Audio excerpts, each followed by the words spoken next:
ہم نے بر صغیر کے اندر حضرت علامہ شہید کے للکار خطابت کو سنا تو ساؤتھ افریقہ کے علاقے میں حضرت احمد دیداد کے پیغام خطابت کو سنا. ہند کی سرزمین نے اس صحت کے اندر حضرت ڈاکٹر ذاکر نائک کو پیدا کیا اور آج اللہ تبارک و تعالیٰ کے فضل و کرم سے یہ عظیم الشان دائی اور اسلام کا جلیل القدر فرزند آج ہمارے درمیان موجود ہے، جس کی آمد کے اوپر ہم یہ بات کہنے میں حق بجانب ہیں. اے باد صبا کچھ تو نے سنا، مہمان جو آنے والے ہیں، کلیاں نہ بچھانا راہوں میں، ہم پلکیں بچھانے والے ہیں. کہ اس کے بعد دائی اسلام اور اس دور کے اندر بہت بڑے اسلام کے حبیب اور دائی اللہ کے فضل و کرم سے آپ کے سامنے اپنے ارشادات عالیہ کو رکھیں گے. حضرات گرامی کا ڈاکٹر صاحب MBBS ڈاکٹر ہیں، اگر انہوں نے اپنے اس پیشے کو اڈاپٹ کیا ہوتا تو ممبئی کے اندر بہت سے لوگ ان کے چاہنے والے ہوتے، لیکن اس ممبئی سے باہر کوئی ان سے پیار و محبت کرنے والا موجود نہ ہوتا. ڈاکٹر ذاکر نائک کی دعوت اللہ کے فضل و کرم سے حزبیت کی دعوت نہیں، پارٹی بازی کی دعوت نہیں، گروہ بندی کی دعوت نہیں. ڈاکٹر صاحب نے جب بھی بات کی ہے یا رب کے قرآن کی بات کی ہے یا کملی والے کی صحیح حدیث کی بات کی ہے، اور انشاءاللہ یہ وہ بات ہے جس کا اظہار وہ دیگر مذاہب کے معاملات میں بھی کرتے رہتے ہیں. تعالوا الی کلمۃ سواء بیننا و بینکم اللہ نعبد الا اللہ، کہ ہمارے درمیان نقطہ اشتراک جو مذاہب کو مجتمع کر سکتا ہے وہ اللہ کی توحید ہے، اور وہ نقطہ اشتراک جو مسالک کو مجتمع کر سکتا ہے وہ یا رب کا قرآن ہے یا کالی کملی والے کا فرمان ہے. ڈاکٹر صاحب آپ کا یہ چھوٹا بھائی اللہ کے فضل و کرم سے اس کے انجام کی پرواہ کیے بغیر اور مقدمات اور صعوبتوں کی پرواہ کیے بغیر میدان کے اندر اتر آتا ہے. آج ہم یہ بات سمجھتے ہیں کہ آپ کی آمد نے ایک فنڈامنٹلسٹ مسلمان کے اندر جو ٹریٹس ہونے چاہیے ان کو واضح کر دیا. آپ نے پردے پر سمجھوتا نہیں کیا، آپ نے عورت کی سربراہی کے حق میں فتویٰ نہیں دیا، آپ نے سیکولرزم کے حق کے اندر اپنا وزن نہیں ڈالا. ڈاکٹر ذاکر نائک صاحب نے اپنا وزن اگر ڈالا ہے تو قال اللہ و قال رسول کے حق میں ڈالا ہے. اور ہمیں اللہ کے فضل و کرم سے اپنے اس بڑے بھائی کے اوپر فخر ہے. میں اپنے بڑے بھائی اور امت کے جلیل القدر فرزند اور اس دور کے ایک عظیم دائی حضرت ڈاکٹر ذاکر نائک کی خدمت میں ملتمس ہوں کہ آپ اپنے ارشادات عالیہ کو اس وقت عوام کے سامنے رکھیں. آپ کے سامنے قرآن و سنہ موومنٹ کے نمائندہ عہدیداران یہاں پر موجود ہیں جو پورے ملک میں کسی سیکولر جماعت کی حمایت نہیں کرتے، بلکہ ان کا ایک ہی مقصد ہے، زمین کے پر قال اللہ و قال رسول کی آپ یاری ہونی چاہیے. وآخر دعوانا الحمدللہ رب العالمین. میں التماس کرتا ہوں جناب ڈاکٹر ذاکر نائک حفظہ اللہ سے کہ اپنے ارشادات عالیہ سے آپ کو نوازیں. الحمدللہ والصلاة والسلام علی رسول اللہ وعلی آلہ وصحبہ اجمعین. اما بعد، اعوذ باللہ من الشیطان الرجیم، بسم اللہ الرحمن الرحیم. واعتصموا بحبل اللہ جميعا ولا تفرقوا. رب اشرح لي صدری ویسر لی امری واحلل عقدۃ من لسانی یفقہوا قولی.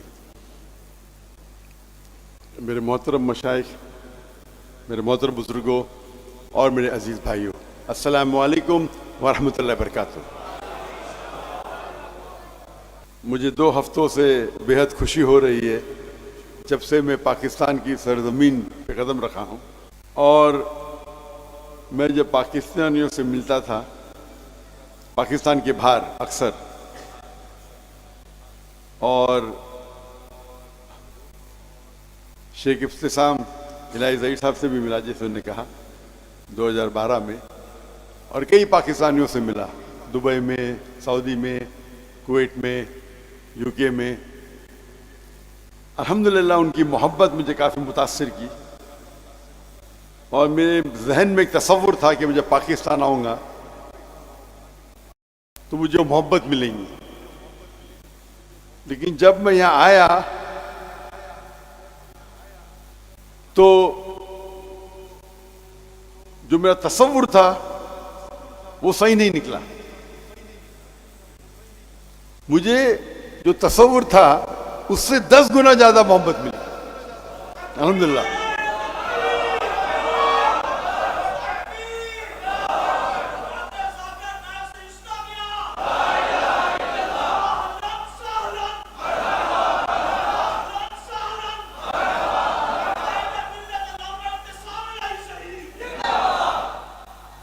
اور جو میں نے دیکھا کراچی میں اور لاہور میں، ہم جب ایئرپورٹ سے نکلے تو مرکز اہل حدیث گئے، اس کے بعد راول پنڈی تبلیغ جماعت کے وہاں گئے،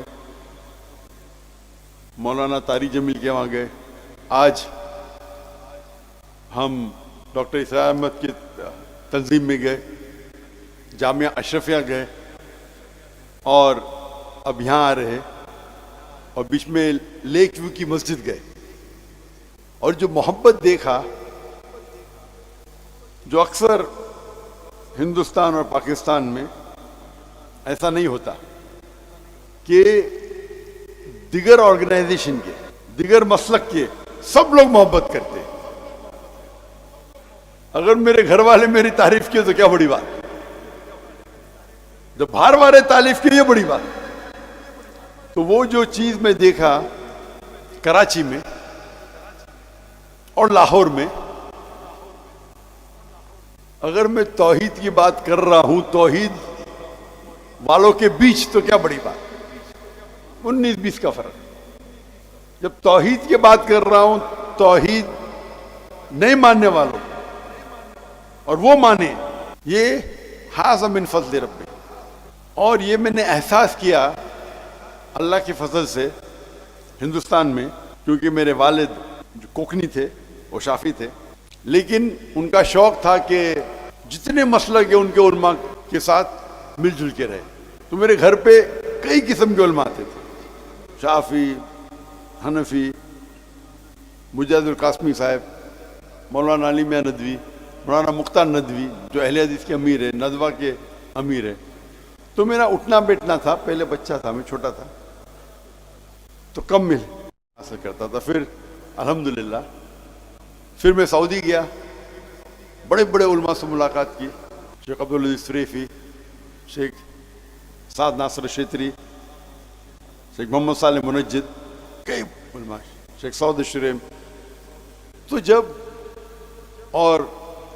جب میں پڑھائی کی، ڈاکٹر جن نے جامع کامل لکھی جو ہندو تھے اور اللہ نے انہیں ہدایت دی، بعد میں وہ مدینہ یونیورسٹی کے دین بنے، ڈاکٹر ضیاء الرحمن اعظمی، وہ حدیث میں میرے سب سے پہلے استاد تھے۔ جب میں اونچے لوگ سے ملتا تھا میں سمجھتا تھا کہ وہ اصل میں دین کی دعوت دیتے تھے، اللہ کی طرف اور اللہ کے رسول کی طرف، اپنے طرف کبھی نہیں، نہ اپنے حزب کی طرف، نہ اپنے آرگنائزیشن کی طرف۔ اور یہ سب لوگ اتنے مشہور تھے، کون انہیں مشہور کرتا تھا؟ اللہ۔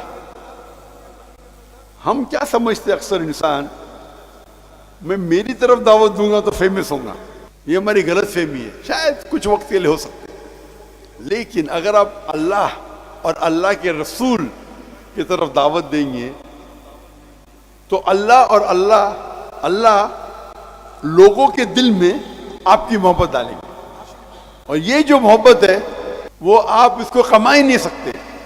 میری مثال لو، میں تو ہکلاتا تھا بچپن میں، اگر کوئی مجھے پوچھتا تھا تمہارا نام کیا، میں کہتا دا ذاکر۔ میں خواب میں یہ سوچ سکتا تھا کہ دنیا کا سب سے بڑا ڈاکٹر بن سکتا ہوں، لیکن 25 لوگوں کے سامنے تو بات ہی نہیں کر سکتا ہوں۔ احمد دیدہ صاحب کی وجہ سے میں ڈاکٹر آف باڈی سے ڈاکٹر آف سول بن گیا۔ ان سے متاثر ہو کے میں ڈاکٹر بنا، سوچ کے ڈاکٹر سب سے بہترین پیشہ ہے۔ کیوں؟ بیماری دور کرنا، لوگوں کی جان بچانا سب سے بہترین پیشہ اچھا ہے۔ ان کو ملنے کے بعد، جب قرآن مجید پڑھنے کے بعد، مجھے اس سے بہتر پیشہ ملا۔ اللہ تعالیٰ فرماتے سورہ فصلت میں، سورہ نمبر 41 آیت نمبر 33، وَمَنْ أَحْسَنُ قَوْلًا مِّمَّنْ دَعَا إِلَى اللَّهِ وَعَمِلَ صَالِحًا وَقَالَ إِنَّنِي مِنَ الْمُسْلِمِينَ۔ وہ کون شخص سب سے بہتر ہے جو اللہ کی طرف بلاتا ہے، اچھے اعمال کرتا ہے اور کہتا ہے میں مسلم ہوں۔ تو ہم اگر کوئی شخص اپنے آپ اگر مدینہ سے فارغ ہے، اپنے آپ کو مدنی کہتا ہے، مجھے کوئی اعتراض نہیں۔ اگر دیوبند سے فارغ ہے، اپنے آپ کو دیوبندی کہتا ہے، مجھے کوئی اعتراض نہیں۔ ندوہ سے فارغ ہے، ندوی کہتا ہے، کوئی اعتراض نہیں۔ لقب کے لیے کوئی اعتراض نہیں، لیکن دین کی جب بات آتی ہے تو قال اننی من المسلمین، یہ آیت، یہ جو لفظ قال اننی المسلمین قرآن مجید میں کئی جگہ آتا ہے. یہ ومن احسن قولا میں آتا ہے, سورہ فصیلت سورہ نمبر 41 آیت نمبر 34, اور جتنے میرے فیوریٹ ورسز ہیں دعویٰ کے اس میں سب میں آتا ہے. جو میرے بیٹے نے سورہ عمران سورہ نمبر 3 آیت نمبر 64 آدھی کوٹ کیا, پوری نہیں کوٹ کیا. ومن کل اہل کتاب تعالوا الی کلمۃ سواء بین بینکم الا نعبد الا اللہ ولا نشرک به شیئا ولا يتخذ بعضنا بعضا اربابا من دون اللہ فان تولوا فقولوا اشهدوا بأننا مسلمون. تو اللہ تعالیٰ فرماتے ہم مسلم ہیں. آج ہم دیکھتے ہماری حالات, ہم مسلمان 25% ہے دنیا میں, 2 بلین سے زیادہ, 2 ارب سے زیادہ ہے. دنیا میں کبھی اتنی تعداد میں ہم تھے ہی نہیں, اتنا بڑا پرسنٹیج کبھی تھا ہی نہیں, لیکن ہم ساری دنیا میں پیٹے جا رہے. فٹ بال کی طرح لوگ ہمیں لات مارتے, ہماری کوئی قدر نہیں کرتا. اللہ کے رسول کی حدیث ہے اور وہ فرماتے ایک وقت آئے گا جب لوگ مسلمان پہ ٹوٹ پڑیں گے. تو صحابہ پوچھتے کیا اس وقت ہم اقلیت میں ہوئیں گے, کیا ہم کم ہوئیں گے تعداد میں؟ اللہ کے رسول فرماتے نہیں, ہم تعداد میں بہت ہوئیں گے لیکن جھاگ کی طرح, لائک فروت. جب ہم تاریخ پڑھتے ہیں ہمیں پتہ لگتا ہے کہ 8ویں اور 9ویں صدی میں یورپین کہتے تھے اندھیرے کا دور, ڈارک ایجز. اندھیرا کس کے لیے تھا؟ ان کے لیے. اس دور میں مسلمان نے جو ترقی کی سائنس اور ٹیکنالوجی میں, اگر آپ کو سائنس پہ تحقیق کرنا ہے اس وقت آپ کے لیے لازم تھا کہ آپ عربی زبان پہ مہارت پائے, کیونکہ عربی زبان اس ٹائم عروج پہ تھی. ہم مسلمان عروج پہ تھے. میتھمیٹکس میں کتنے ہم نے انوینشن کیے. ٹریگنومیٹری کے فادر کون ہے؟ مسلمان. کیمسٹری کے فادر کون؟ ویسٹرن ورلڈ کہتے ہیں گیبر. گیبر نے جابر بن حیان. جو الکوہل یہ لفظ ہے آیا عربی لفظ الگل سے, ایول اسپرٹ. محمد رازی, علی ابن سینا, کئی آپ نام دیکھیں گے. اس ٹائم مسلمان عروج پہ تھے کیونکہ ہم قرآن اور صحیح حدیث کے قریب تھے. آج اللہ نے ہمیں دولت دی ہے. میرے نظریے سے سب سے امیر انسان دنیا میں اکثر مسلمان ہیں. ٹاپ 100 میں سے 95 سے زیادہ مسلمان ہیں. آپ یہ فوربس لسٹ پہ مت جاؤ.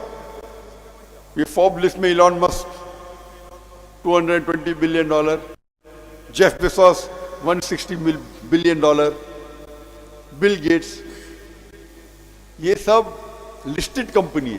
ہمارے مسلمان کے پاس پرائیویٹ کمپنی ہے. ایلون مسک کو ایک حصے میں رکھ سکتے, جیف بیزوس کو دوسرے حصے میں. اور میں خود جانتا ہوں, ہوا میں نہیں بات کر رہا ہوں, مل چکا ان سے. لیکن آج ہم اتنے کمزور ہیں. 1 سال سے زیادہ ہو چکا ہے غازہ پہ حملہ ہو رہا ہے اور ہم کچھ نہیں کر سکتے صرف بات کے علاوہ. یہ حال ہمارے مسلمان کا ہے کیونکہ ہم قرآن اور حدیث سے دور ہو گئے. جب غیر مسلمان یہ نہیں دیکھتا ہے کہ میرے سامنے دیوبندی ہے کہ بریلوی ہے کہ اہل حدیث ہے, کیا شیعہ ہے کیا سنی, مسلمان ہے تو پیٹو. ہم اگر ایک ہو جائیں گے ہم اسٹرانگ فورس ہوئیں گے. میں یہ نہیں کہہ رہا ہوں آپ سے کہ آپ کی جو تحقیق ہے اس پہ اٹل رہیے, قرآن اور صحیح حدیث کی دعوت دیجیے. ہم جب دیکھتے ہیں یہ دیگر مسلک ہے, اس میں 95% یکسانیت ہے, اور جو اختلاف ہے وہ 2%, 3%, 4%, میکسیمم 5%. اور یہ اختلاف بھی جو ہے اکثر افضلیت پہ ہے, حرام و حلال پہ بہت کم ہے. جیسے کہ میرا بیٹا کہہ رہا تھا نماز پڑھنے پہ زور دو, رفعتین کرنا چاہیے نہیں کرنا چاہیے آپ تحقیق کرو. آپ کو لگتا ہے رفعتین کرنا چاہیے کرو, دوسرا مسلمان نہیں کرتا ہے, سب مانتے ہیں کہ آپ کی نماز قبول ہوئی. اگر ہم یہ کہیں گے کہ میں ہمیشہ کہتا ہوں میں بھی صحیح ہوں, لیکن اکثر مسلمان کہتے ہیں میں ہی صحیح ہوں. جب غیر مسلم کی بات آتی تو میں ہمیشہ کہتا ہوں اسلام ہی صحیح ہے, اس میں کوئی دو رائے نہیں. تو مسلمان بات کرتے میں کہتا ہوں میں بھی صحیح ہوں, تم بھی مسلم میں بھی مسلم.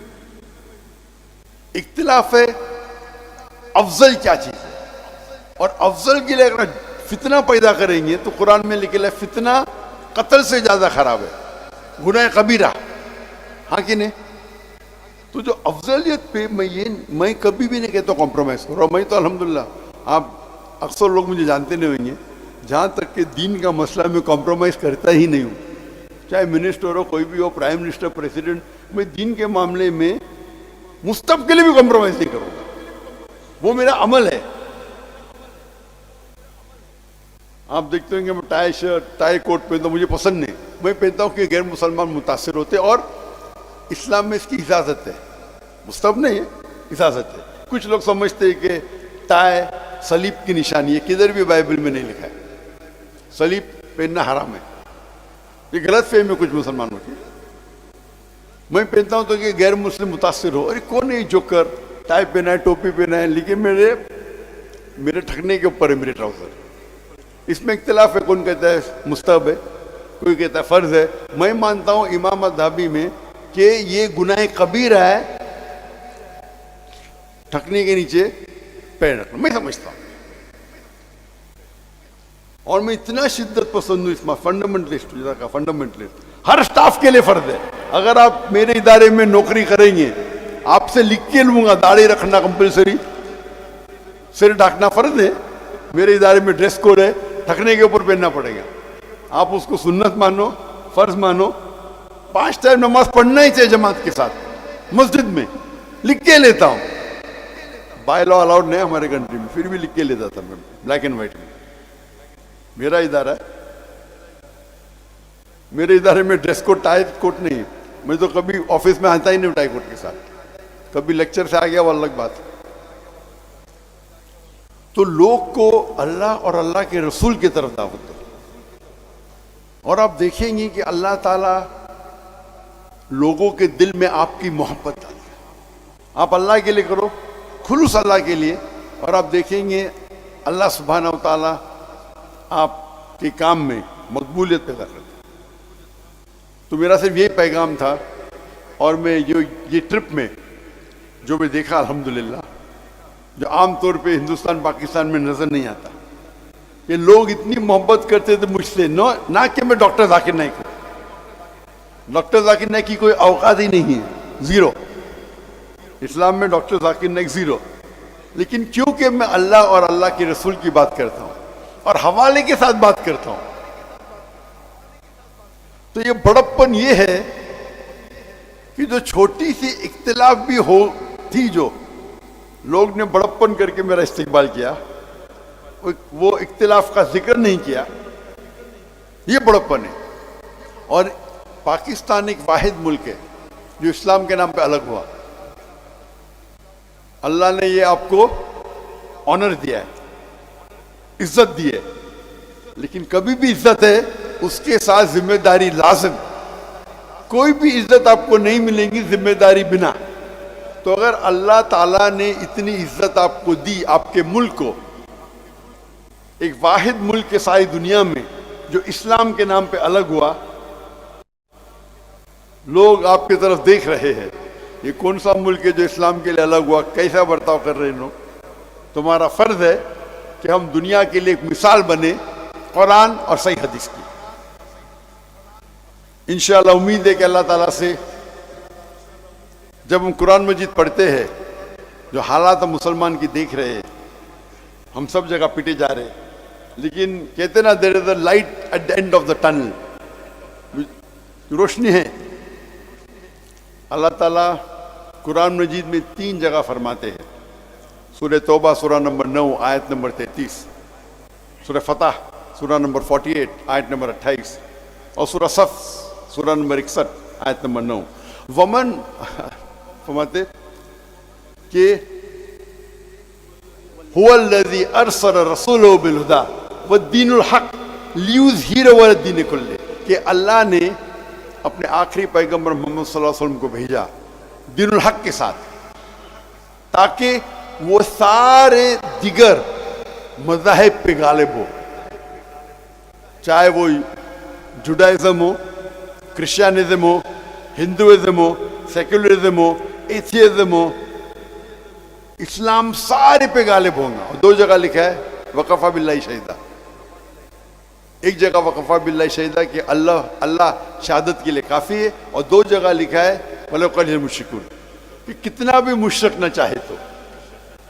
اور صحیح حدیث میں آتا ہے کہ اللہ کے رسول فرماتے ہیں کہ انشاءاللہ آخرت کے پہلے 60 سال تک مسلمان دنیا پہ رول کریں گے قرآن اور حدیث کے مطابق۔ وہ دور تھا جو اللہ کے رسول کے بعد جو خلفاء راشدین کا دور تھا، جو قرآن اور حدیث کی روشنی میں جو انہوں نے رول کیا۔ انشاءاللہ پتہ نہیں کب ہوگا، تاریخ نہیں لکھی ہے، 2 سال بعد، 10 سال بعد، 100 سال بعد، لیکن یہ حدیث میں ہے، ہم اسے مانتے ہیں، اللہ کا وعدہ ہے قرآن میں، اور اسی لیے ہم قرآن اور اللہ کے رسول کی طرف لوگ کو دعوت دیں، چاہے ہمیں فائدہ ہو یا نہ ہو، دنیا میں فائدہ ہو یا نہ ہو۔ اللہ تعالیٰ فرماتا ہے اگر دنیا کے لیے آپ جد و جہد کریں گے اللہ دنیا دے گا، لیکن آخرت نہیں، آخرت کے لیے جد و جہد کرو، آخرت بھی دے گا اور دنیا بھی دے گا۔ اس چھوٹے سے پیغام کے ساتھ میں میرے چھوٹی تقریر کو ختم کرتا ہوں۔ وآخر الدعوانا الحمدللہ رب العالمین۔